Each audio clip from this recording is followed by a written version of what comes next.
Buenas noches para todos.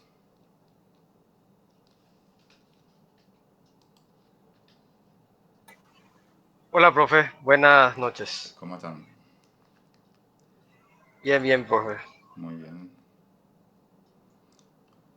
Bueno, entonces vamos a hacer una parte de este conjunto de diapositivas y mañana vamos a completar. Entonces vamos a hablar de la delimitación del ámbito de lo natural. La otra vez habíamos hablado de las características, mencionamos la estructura, las pautas. Hablamos de configuración, hablamos de ritmo y así una serie de elementos que están dentro, también ese entrelazamiento entre lo espacial y lo temporal dentro de la naturaleza. Entonces siempre buscamos así también la delimitación o las fronteras del ámbito de lo natural. O sea que, ¿cuál es la frontera de lo natural? O sea, hay una serie de relaciones que vamos a revisar. En primer término, lo natural y lo artificial. O sea que parece muy sencillo cuando mencionamos la palabra artificial. Y incluso podemos decir lo que no es natural y viceversa. Lo natural no es lo artificial. Ahora pensando un poquito más así en profundidad, lo que hace que sea también, y también importante que hagamos esa delimitación de lo que, si no vamos a poderlo determinar lo que es, podemos pensar en lo que no es. Yendo entonces un poco al texto, en sentido estricto, lo artificial no tiene un dinamismo propio. O sea, la primera característica también que hemos entresacado, que la naturaleza tiene un dinamismo propio, sin discutir todavía el tema si eso es ocasionado por una entidad eh, que pueda organizar, pueda ordenar. Entonces solo lo tienen las entidades naturales que lo componen. Dentro también hay que ver también cómo se diseñó lo que nosotros vamos a llamarle artificial. O sea que de buena primera, entonces, entender que lo artificial no está dentro de lo natural. Y este artificial pudo haber sido diseñado por el ser humano. Lo artificial tiene una estructuración espacio-temporal que responde a un proyecto exterior, planeado por el artífice, eh, que es una posibilidad que le había dicho que puede ser el ser humano. Pero esa estructuración no es el resultado de un dinamismo propio. ¿Por qué? Porque al tener un artífice, al tener una causa eficiente, una causa externa, entonces ya inmediatamente vamos a entender también que no tiene un dinamismo propio. El dinamismo natural tiene una consistencia propia, que no depende de la voluntad humana. Entonces, esta consistencia propia vamos a encontrar dentro de la naturaleza. Y si nosotros vamos a entender que la naturaleza no necesita de una causa eficiente, del mismo modo también vamos a entender que tiene consistencia propia. Cuando fabricamos artefactos utilizamos dinamismo natural, pero no podemos cambiarlo. Por ejemplo, si nosotros hacemos un mueble de madera, la madera vamos a encontrar, o sea que el árbol lo encontramos en forma natural, lo convertimos en madera ya con la intervención del ser humano, vamos a trabajar, pero lo que no vamos a cambiar seguramente del mueble es su condición esencial, que si bien proviene pues, de un árbol, lo convertimos en madera, pero mantiene su condición natural de madera que el ser humano no va a poder hacer. Puede usufructuar, pero no va a poder hacer. O sea que es una materia prima que en ese momento aparece como un recurso que lo vuelve, incluso se puede decir artificial, se puede decir cultural, pero ya de la mano del ser humano. Entonces hay una frontera, pues, el hecho de, a partir de la intervención del ser humano, entonces se convierte en una cuestión artificial, que también se puede decir cultural. Entonces no, o sea, no es tan así difícil de determinar la frontera que hay entre lo natural y lo artificial. Pero a partir del ejemplo de la madera, sí podemos plantearnos qué es lo natural, pues, lo dentro de esa intervención que el ser humano lo va a convertir en algo artificial como mueble, pero qué es lo que permanece, pues, en el mueble cuando es de madera. Y aquello que permanece, entonces, lo que el ser humano no va a poder modificar. Puede modificarla, puede darle, en términos físicos, forma, pero no cambiar la esencia de ese objeto. Entonces ahí también, nuevamente, qué es lo que perdura, qué es lo que permanece en ese mueble, si usamos el ejemplo silla, por ejemplo. Para precisar con mayor exactitud las relaciones entre lo natural y lo artificial, hay que distinguir el modo de producción y los resultados. Ahora, cuando hablamos del modo de producción, hay que evaluar también si eso se puede pronunciar en términos natural, como también se puede pronunciar en términos artificial.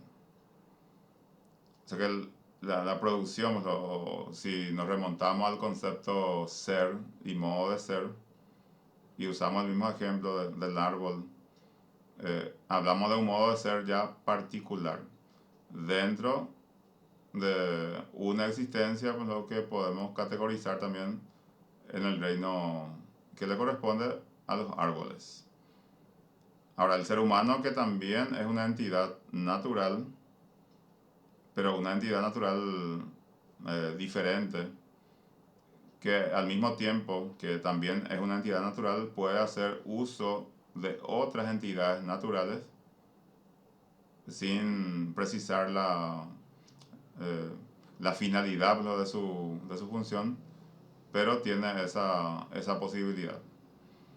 Y si evaluamos también, vamos a encontrar seguramente otro tipo de seres que va a usufructuar de alguna manera la naturaleza y lo va a convertir también en un uso particular. Particular en el sentido que corresponda a su especie, en sentido lógico. En efecto, puede suceder que la intervención humana sobre la naturaleza produzca entidades que son idénticas a entidades naturales, que ya existen o que, aunque no existan previamente, poseen la unidad estructural y dinámica característica de las entidades naturales. Por eso también que la pasión del ser humano, incluso nosotros en nuestro discurso decimos, es muy parecido a lo natural. O sea que el ser humano también tiene la conciencia, la noción así bien clara de lo que es natural y su característica. Incluso a veces nosotros comparamos una pintura, ¿no?, y decimos que es demasiado parecido a lo natural. Y ahí también le agregamos en forma indirecta la idea de lo bello, ¿no?, la idea de la estética en sí. Pero sí intervino el ser humano para generar o gestionar una aproximación que podía ser también de un sacado de un elemento natural, pero usa como materia prima para hacer cierta aproximación, o de elemento totalmente artificial también para copiar o diseñar un parecido a lo que es el elemento natural. ¿Alguna acotación hasta ahí?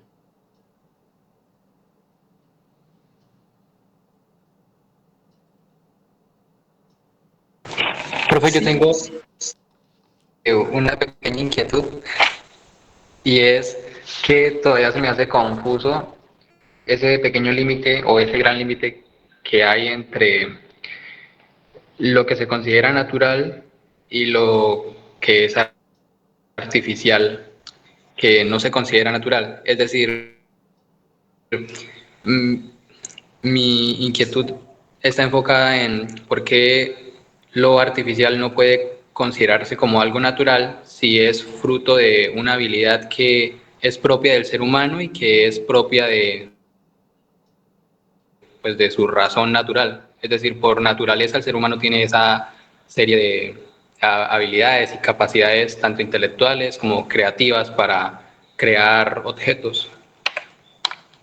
Claro, ¿cierto? El ser humano es una entidad natural y también tiene su intervención con otra entidad natural, porque no abarca toda la dimensión de la naturaleza, sino una parte que necesita. Pero el hecho de que intervenga y convierta un objeto natural, ya automáticamente le convierte en algo artificial. Porque el hecho eh, vamos a decirle, el toque que le da el ser humano, eso hace que sea artificial. O sea que el hecho de la intervención del ser humano automáticamente convierte en artificial. Porque se convierte ahí en una causa externa cuando ya modifica, podemos usar la palabra eh, dinamismo, o sea que altera el dinamismo propio de lo que nosotros denominamos naturaleza. E introduce su ánimo, su voluntad para convertir en un objeto, por supuesto que va a ser también de utilidad. Y por ese motivo, entonces, ese resultado de la intervención del ser humano lo convierte en artificial.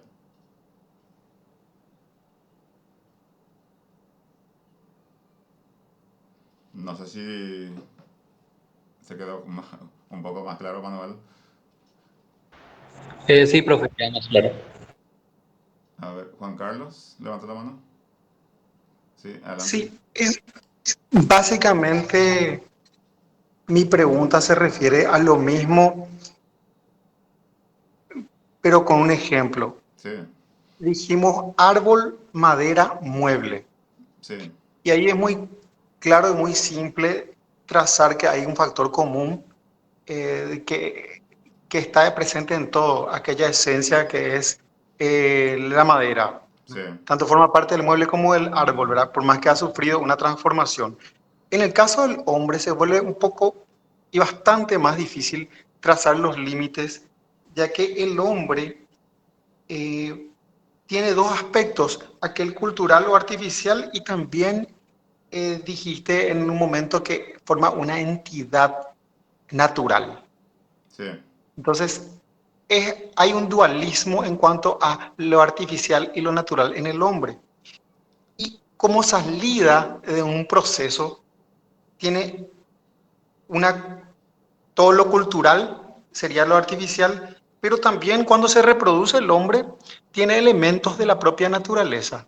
sí, O sea, sale dos vertientes, aquí sale lo natural, como el hombre como parte del entorno, el hombre no puede abstraerse, sigue formando parte en un diagrama de Euler de lo natural. sí, Sin embargo, produce más que nada cuestiones artificiales, como el lenguaje se produce a sí mismo. Ahí es donde está mi pregunta. Como el hombre se produce también a sí mismo, crea esas condiciones artificiales, como lo que acabo de mencionar, el lenguaje, también hay eh, un artificio, ¿verdad? Ya el hombre, así como está actualmente evolucionado, no sé cómo podríamos encasillarlo, como que ya trae todo ese bagaje de cuestiones adicionales aditivadas, ¿verdad? sí, Si tal vez si creciera en un medio aislado, como en la selva, sin contacto con otros humanos, se vería un poco más lo natural y no tanto lo artificial o lo social se le agrega. Excelente. Tema de tesina. Juan Carlos. El primero vamos a escuchar a Federico. Adelante, Federico. Reflexionando nomás a la par que estaba haciendo Juanca, profe, Sí. compañero. Pero el lenguaje es artificial Y fíjense que el lenguaje es porque, un porque, elemento. porque, a eso nomás me refería, profe, porque el lenguaje verbal es artificial, el lenguaje no verbal es artificial, porque los animales también tienen un lenguaje Sí, que ellos entienden para sus necesidades en la misma especie. sí, Entonces, en el caso nuestro, se podría afirmar, aunque nosotros nos producimos, el animal también lo hace, pero el animal también produce artificialismos o forma parte de la naturaleza, la comunicación, por ejemplo. sí, La comunicación puede formar parte de la naturaleza de cada especie, pero como una especie, sea la humana o cualquiera, se identifica como igual y no lo caza, porque tiene un lenguaje que entiende. Entonces ahí también estamos si realmente el lenguaje forma parte de lo natural, aunque nosotros lo producimos como tal. sí.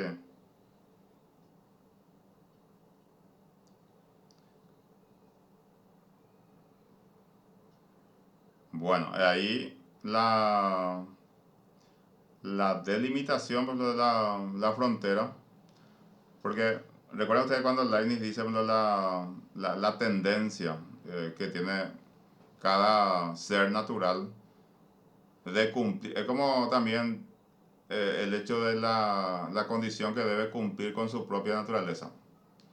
Ahora, uno, cuando dice eso, también su afirmación tiene un carácter refutable porque nosotros, por ejemplo, consideramos que el lenguaje es uno de los elementos culturales. Y la cultura significa creación del ser humano. Ahora bien, si esa es la tendencia del ser humano, es como que está llamado a cumplir con ese propósito y necesariamente llega, por ejemplo, a esta altura podemos decir eso, entonces es también parte de su naturaleza. Pero también puede ser abordado desde un enfoque de una antropología cultural, por ejemplo. Y cada ser, si nos ubicamos en el reino animal, también en obediencia a su condición y que tiene esa tendencia, entonces también va a desarrollar ciertas capacidades que nosotros desde una antropología cultural le podemos llamar cultura, pero desde una filosofía de la naturaleza también vamos a entender que eso presenta justamente un dinamismo que debería de responderlo a una necesidad. Pero de cierta manera eso está dentro de la frontera y para mí al menos no sería un error que un pensador como uno de nosotros lo ubique en dentro de un campo de conocimiento, porque de las dos maneras tenemos para fundamentar. Como también de las dos maneras tenemos forma de refutar la idea contraria y también afirmar lo propio a partir de lo que ustedes dijeron y también a partir de la forma que yo interpreto.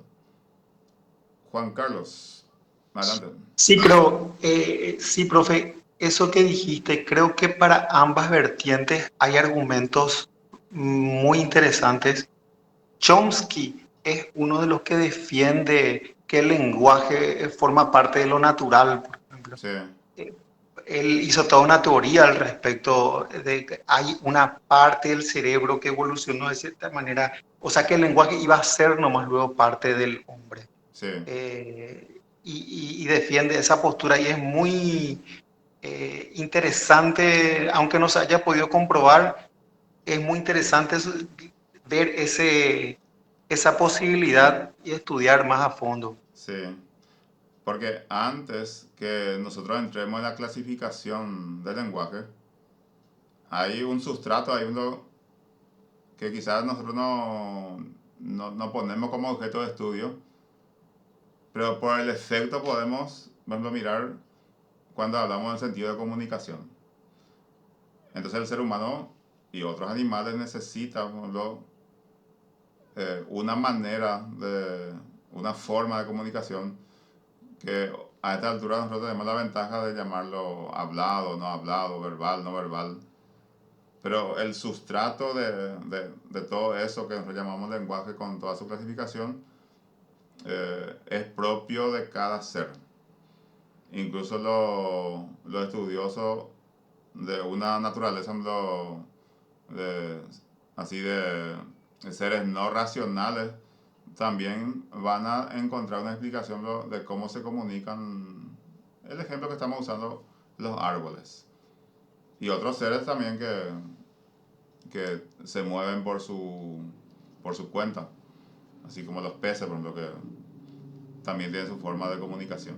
Entonces, ese lenguaje previo a la clasificación, lo que nosotros probablemente no vamos a poder refutar como un elemento de la naturaleza humana.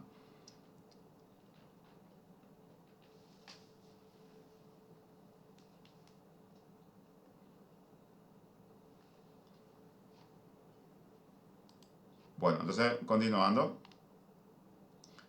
Lo artificial es entonces nuestra intervención en el proceso de producción. Este también puede ser un elemento muy importante. Nuestra intervención en el proceso de producción. Es que confirma lo que estábamos planteando como hipótesis. O sea que cuando el ser humano interviene, entonces, porque quiere un producto, eso lo convierte en artificial. Un ser natural como el ser humano hace su intervención con otro elemento natural y lo convierte en un objeto artificial. Pero ni siquiera en esos casos podemos modificar el dinamismo original de la naturaleza. Solo podemos encauzarlo. El mismo ejemplo que ya dijimos. La materia prima no se va a poder cambiar. Pero sí él le puede dar, en términos nuestros, molde según el propósito que tiene el blog en el momento de hacer su intervención. Cuando hablamos del ser humano, podemos decir que existe una gradualidad en lo natural y en lo artificial. Además, en los casos extremos puros, existen grados intermedios que participan de ambos modos de ser. Y ahí lo podemos usar el mismo ejemplo, un mueble hecho de. Porque tiene lo que es natural y también tiene lo que es artificial. Pero lo que no podemos negar en esos casos, que sí hubo una intervención. Así como dice al principio, una intervención en el proceso cuando se piensa en un propósito o en un producto. Y creo que el ser humano, en cuanto a la intervención que tiene en la naturaleza, vamos a entender que siempre lo va a hacer con un propósito. O sea que hay un norte, hay un donde querer llegar cuando toca la naturaleza, cuando interviene. Entonces, ¿qué permanece? Podemos preguntarnos, ¿qué es lo que permanece y qué es lo que cambia cuando el ser humano interviene?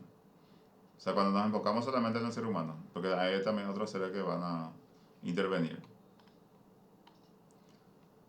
Pero todos los procesos se apoyan, en el último término, en el dinamismo y la estructuración propio de lo natural. Porque este tema de la intervención también puede ser que si uno no dejó que se estacionara la madera y lo convierte en un mueble, ahí no hay manera de cambiar el dinamismo también de esa materia prima. por ejemplo, cuando se pudre, que también forma parte, porque esa es la tendencia, o el gen, podemos llamarle, ¿verdad? De ese material que nosotros convertimos. Quizás ahí también la falta de cuidado del ser humano, el hecho de no estacionar, bueno, una madera para convertirlo en mueble que pueda permanecer por más tiempo. Y nuevamente cumple entonces con el llamado o con la tendencia de que alcanza un nivel de vida útil, vamos a decirle, y actúa nuevamente su dinamismo que el ser humano de ningún modo va a poder evitar.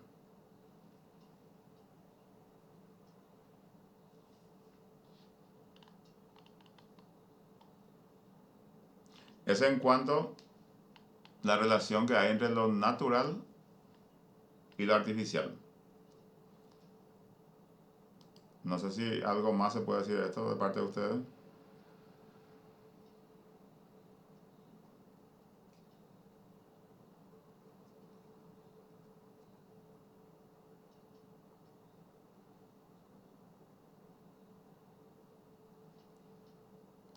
Bien, y entonces avanzamos otra delimitación que es lo natural y lo racional. La actividad humana responde a un dinamismo que, si bien se encuentra relacionado con estructuras espaciotemporales, las trasciende. O sea que un poco más. Y también nosotros entendemos que lo racional es una cualidad. Y también va a depender mucho de la investigación que se realice para confirmar o reconfirmar el hecho que esto corresponda solamente al ser humano. Entonces eso lo que le hace diferente, lo que le hace trascender. Nuestro conocimiento individual incluye el sentido de la evidencia y de la verdad. Porque también eso, yo no sé, o sea, no, si cabe afirmar que el ser humano tiene la tendencia natural también de esa búsqueda de la verdad, o también son agregados que el mismo ser humano cuando crea el concepto, la definición, lo va poniendo. Entonces hay que evaluar esa parte. La capacidad de reflexionar acerca de nuestros conocimientos, porque la preocupación, si también o la ocupación en cuanto al conocimiento, también se presenta en diferentes ámbitos. Nosotros tenemos la peculiaridad cuando lo hacemos en sentido académico, pero también hay otro ámbito donde se debate el tema de conocimiento y se puede relacionar con el tema de producción, por ejemplo. En, el, en la agronomía, o el agricultor que no tiene una formación teórica, igual tiene conocimiento que va a aplicar pensando siempre en un mejor provecho. Y eso lo va a también entender como una evidencia y como una verdad en todo momento. O sea que en ese campo sí es válido. Pero hay también una situación cuando el uso de los elementos químicos para tratar los yuyos, por ejemplo, que se usa mucho hoy en el campo. Por ejemplo, las plantaciones de eucaliptus, por ejemplo, y cómo se controla eso y con herbicida. Entonces, el hombre también dentro de su comodidad va aplicando ciertas tecnologías, ¿no?, como para tener un control sobre aquello que le molesta. Pero al mismo tiempo hay otro grupo, ¿no?, vamos a pensar que en los ecologistas, que piensa diferente, ¿no? En ambos casos se aplica lo racional, pero uno piensa en un provecho personal y el otro piensa en los impactos que produce ese provecho personal. ¿Por qué? Porque hay estudios con lo que confirma que cuando se usan durante 3, 5, 10 años herbicidas en una zona, lo que es natural, cuando la tierra se vuelve improductiva. Entonces, ¿qué también hizo el hombre dentro de su racionalidad para que elemento que tiene un dinamismo propio, producción propia como la tierra, porque no hace falta que el ser humano cultive, sino hay veces que el ser humano, o sea, todas las veces el ser humano saca lo que es natural para poner ahí algo artificial y le agrega ciertos elementos, producto también de una investigación profunda. Cuando entramos en el campo científico, lo convierte en tecnológico para controlar así el tema del cultivo a gran escala, por ejemplo, ¿verdad? Entonces, todo eso pasa por el tema de conocimiento. Ahora, si se aplica y esa aplicación tenga este impacto positivo o impacto negativo, también está en el debate, ¿verdad? Y va a aparecer diferentes corrientes nuevamente para defender o atacar también la situación de intervención que hace el ser humano. Entonces, la capacidad de reflexionar acerca de nuestro conocimiento, la posibilidad de formular argumentos y examinar su validez. Esta es la parte teórica, como les he dicho, esta es la parte práctica. La parte teórica pues, lo va a tener un ingeniero agrónomo. Entonces vamos al campo, se encuentra con un agricultor que tiene conocimiento práctico. ¿Y qué es lo que va a delatarlo? Que la forma adecuada de trabajarlo un cultivo,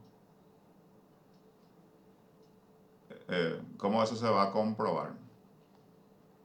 Y el tiempo va a comprobar. O sea, la inmediatez, por ejemplo, esa conciencia de inmediatez, lo va a medir a partir de la producción que sale en ese momento. Entonces, mientras que la producción no sea presente una estabilidad, y podemos decir, por ejemplo, hasta cierto punto, pero cuando presenta una inestabilidad, entonces nuevamente se reflexiona sobre ese hecho. Y el conocimiento, en ese caso puntual de la producción buena, entonces es válido, porque tiene evidencia y corresponde a una verdad, que se hace de esta manera. Pero cuando ya no es así, entonces ya se busca alternativa, porque eso le permite al ser humano, porque es una generación de crisis, que le permite al ser humano replantear una situación, hacerlo de manera diferente. Y eso le ayuda a formular argumentos y examinar su validez, como dice. Eso en un sentido así concreto, que no lo podemos visualizar en la práctica. Por ejemplo, cuando pasamos así las rutas nacionales e internacionales, que la zona aledaña hay grandes plantaciones así de diferentes tipos de productos que hace el ser humano. La racionalidad nos permite proponernos fines y elegir medios, o sea, el ejercicio de la voluntad, que incluye la libertad, la capacidad de amar y el comportamiento ético, que son ya condimentos que también están dentro del debate, si estos elementos son, especialmente el comportamiento ético, si es natural o es una respuesta también que el ser humano encuentra como para alguna finalidad de agrado, porque al fin de cuentas esto, el hecho de un comportamiento ético significa también una aceptación. Porque al mismo tiempo también en el ser humano que es natural significa muchas veces una renuncia. Una renuncia ¿no? a lo que es reprobado por el entorno inmediato. Porque hay que hablar de entorno inmediato porque esto no tiene un carácter universal. Y la forma también que se interpreta este tema de la voluntad, la libertad, el hecho de amar. Si bien podemos incluso revisar las definiciones o la idea así más abarcante, finalmente son experiencias de carácter personal como respuesta también a una forma de pensar. Porque el ser humano también busca su confort, su acomodación. Entonces, un ser natural que tiene también en forma natural su capacidad de razonar. Y por supuesto también eso, en cuanto a tendencia que hemos pronunciado, lo va, la búsqueda va a ser siempre también hacia una mejora. El ejercicio de esta capacidad se encuentra relacionado con lo natural. Somos seres naturales, no espíritus puros. Porque la parte física también confirma eso.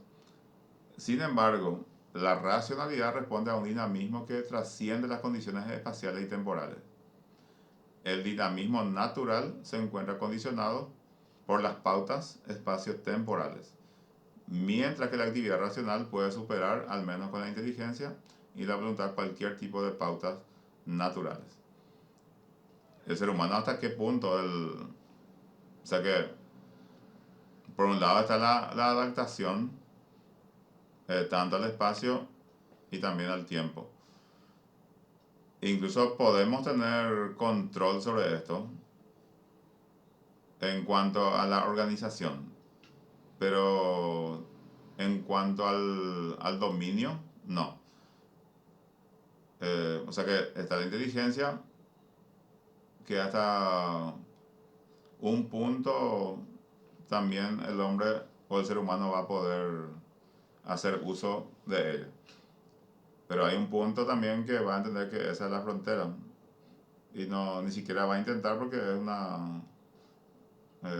una conciencia también que le permite entender que eso forma parte de la naturaleza.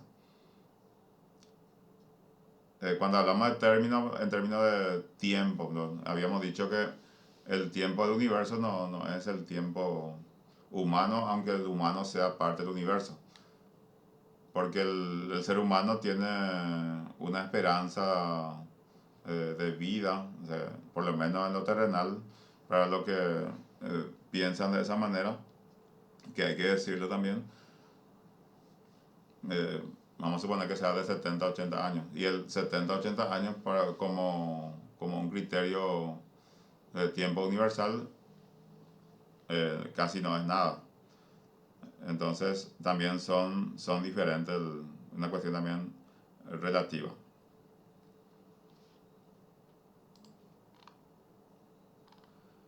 Nuestra relación con la naturaleza es singular. Estamos sometidos a las leyes naturales, pero también podemos contemplarla desde fuera, conocerla y utilizarla.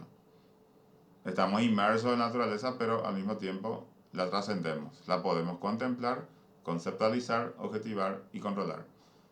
Y usamos también como parte de nuestro estudio, como parte de lo que nosotros queremos profundizar en todo momento. Entonces, hasta esta parte yo quiero desarrollar hoy. Mañana vamos a continuar con el punto C, que habla de las propiedades de lo natural. Entonces hoy hablamos de lo natural y lo artificial, y lo natural y lo racional. En caso que ustedes de alguna manera reflexionan sobre estos aspectos, o bien leyeron algo más, entonces también podemos compartir mañana al inicio de nuestra clase, como para entrar en el siguiente tema. Gracias, profe. Gracias, Claudia. Gracias a todos. Buenas noches, que descansen. Buenas noches. Gracias, Buenas profe. Gracias. noches. Nos encontramos mañana. Muchas gracias. Hasta luego. Gracias, profe. Chao, chao. Muchas gracias, profe. Hasta mañana. Hasta